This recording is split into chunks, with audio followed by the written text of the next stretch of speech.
So I'm just going to continue on my writer's vlog, this process that I'm going through to get my novel published and the querying. I've been watching other videos and they call it the query trenches, I guess because it's supposed to be this horrible thing. And you don't know how it's going to work out too. But I came across, the last time I did a video, I was looking for comp titles, and I spoke to a librarian and she had a great suggestion, so I ordered the novel. I haven't got it yet, but I can tell you a little bit about it. It's called Otherworld, and it's by Jason Segel and Kristen Miller.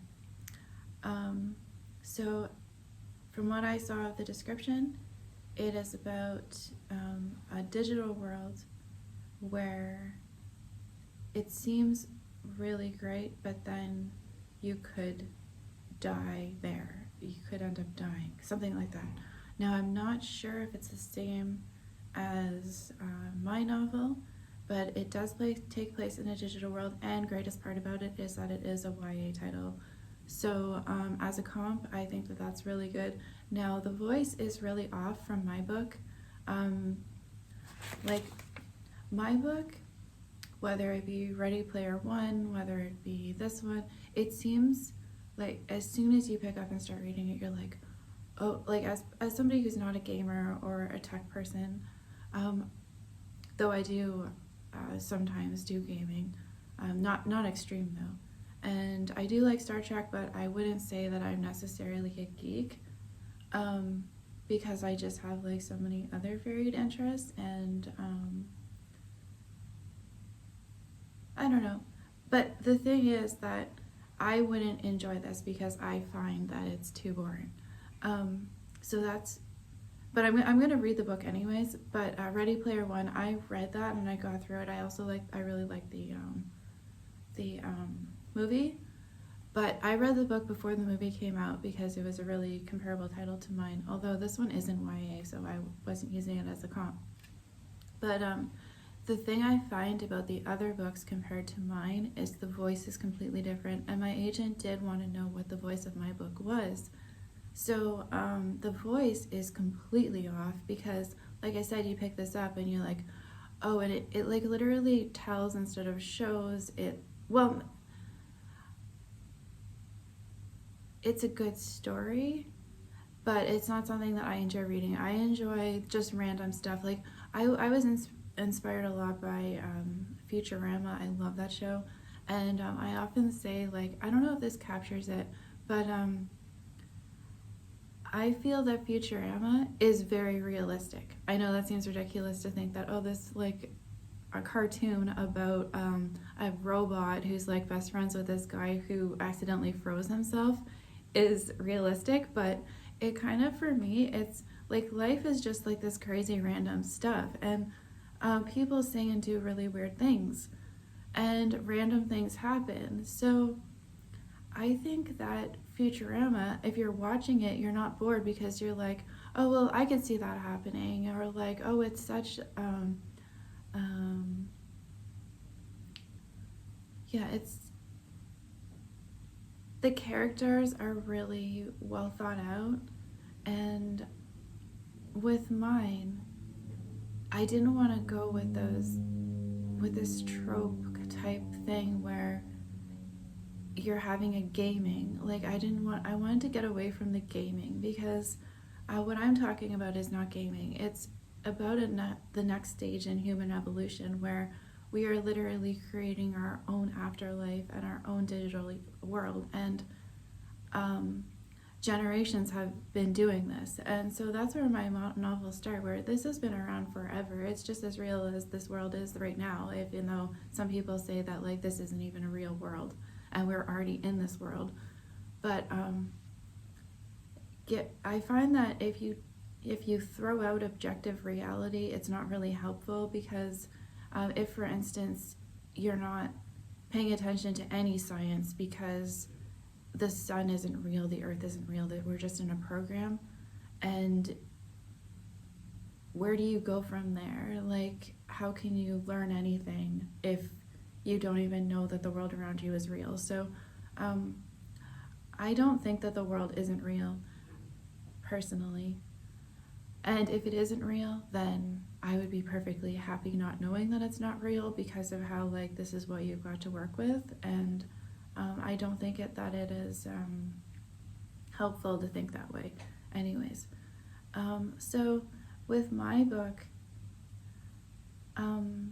it's a lot more than gaming, and I don't want it to be categorized with other gaming novels, because then people are like me are just gonna think, oh, this is just some gaming novel, I'm not interested in that, where really it's about life. It's about a new type of life, and it's just as fun as this world, even better. So it would be like somebody saying, oh, you can't have your smartphone today. That's what it would be like in the future. Or like when I was younger, I just wanted to go to the mall because we didn't really have like phones and stuff. Although when I was a kid, I did think, oh my goodness, wouldn't it be amazing to have a TV like really small that I could like have in my room and like take to school and stuff. But the thing is that if I can somehow find that voice that is similar to mine, the other problem I'm having is that I haven't been able to find any books that are written as a live stream. So that's another challenge. You'd think there would be one, but I can't seem to find one. So I have to like find another comp title. So that's kind of where I'm kind of stuck right now. And I have that meeting with with an agent through the Manuscript Academy who's going to be helping me with my query letter. And it's a great opportunity to ask him these questions, and because he does work in YA fiction titles, so possibly that would be a good way of me figuring out if there is a live stream novel that I could use as a comp. And then I've been editing through the first 50 pages. I came up with some really great ideas as I was going. Like I was having a hard time doing the difference in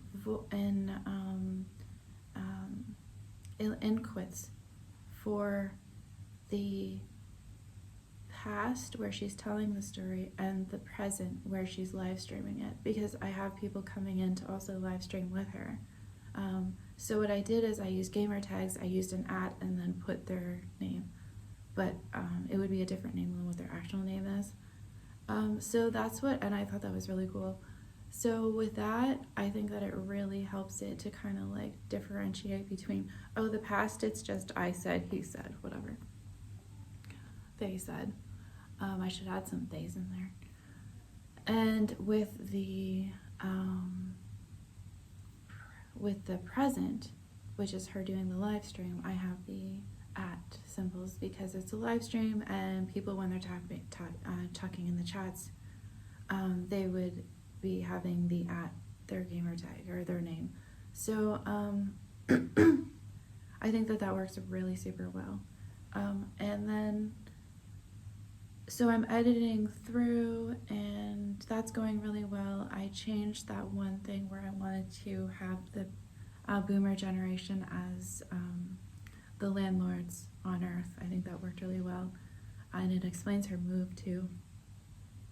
And so with my book, I like take the time to set up the world. I'm not just like, oh, this is the future, and imagine this game that's so great that you don't want to leave or something, and then like have that written out as like part of the book. I didn't want to do that. I wanted to show. But then at the same time, I found that when I showed the original version of my novel, it took place in the past, and it went over that year. Whereas now I bookended it, and I think it works so much better like that. It is technically so much harder to do something like that than what I had originally done. So I wouldn't have been able to probably pull that off without that experience behind me of having written out the whole book.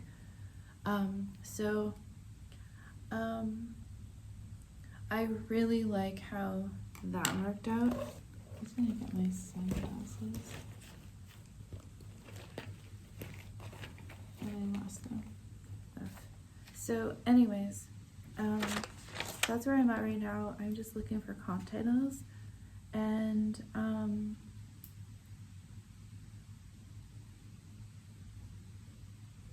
yeah. So today I'm going to continue editing through the novel. I'm at about page 58, so I've got like, let's see, 300 pages to go. And then I have to again look for content titles, and yeah, so that's where I'm at. Good luck to you wherever you are in your writing journey, and I hope you enjoy the process, because as soon as we get an agent, it's kind of like, oh, it's done. So I want to just look forward to it and think to myself, oh, well, these are the days where it didn't happen yet, so you kind of have something to look forward to. So have a great day, everyone. Goodbye.